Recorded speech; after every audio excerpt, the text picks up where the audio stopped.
what is the main concern you have right now, sort of in this whole? I mean, I think that the central problem right now, I think, is the fear that people still feel about COVID, even after the vaccination effort has been, actually in many ways in the U.S., quite successful.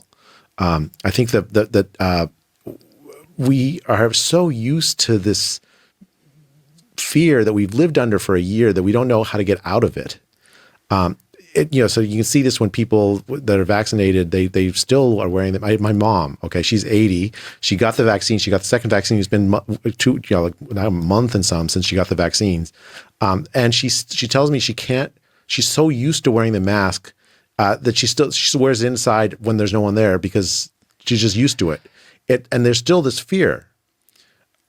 How do we decondition that? Well, and then the question would be, and this is common. Like we're seeing this sort of pall of conditioned fear, and it's taken about a year of conditioning. So now, like walking outside with a mask is like terrifying to a lot of people, even after vaccination. Now, you and I are both vaccinated. Mm-hmm. We shook hands.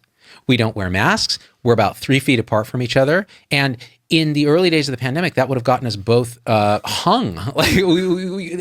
But now I can say with confidence, because I've looked at the data, like our chances of giving each other COVID are pretty much zero. Yeah. So how do we decondition it? And in the setting of continued uncertainty. So I think the part of the problem is, let's forget about the press and how they portray it and the public health apparatus, but just the general uncertainty. So if Michigan's cases are surging in light of a lot of vaccination going on there, how do you think about that?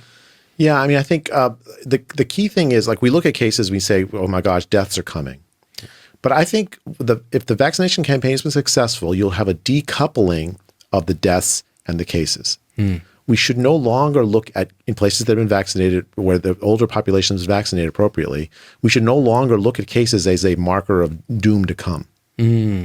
Right? Because the vaccine is incredibly effective. There's just good news about we can talk about the Johnson & Johnson bit in a bit, but on the whole, the vaccine it's an incredible achievement, and in many ways has defanged the epidemic. It's taken away the specter of death and hospitalization that comes with the disease for the older population, to the extent that the older population is vaccinated. And so the worry that we have over running hospital systems, large numbers of people dying from getting COVID, we should stop thinking that way when we see cases. The key question is still, just like it was before, actually, in some sense, who's getting these cases?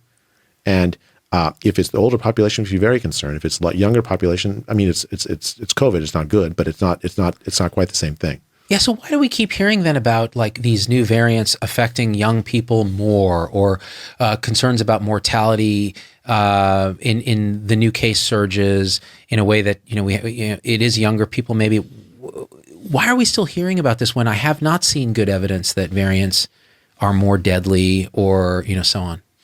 Yeah, I mean, I think it's partly the fear, right? I think it's hard to let go of that.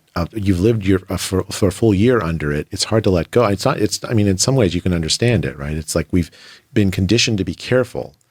And when the danger is gone, we're still careful. Do you think the danger is gone? Where are we in that? I mean, I think we're close. I think we're very, very close to that.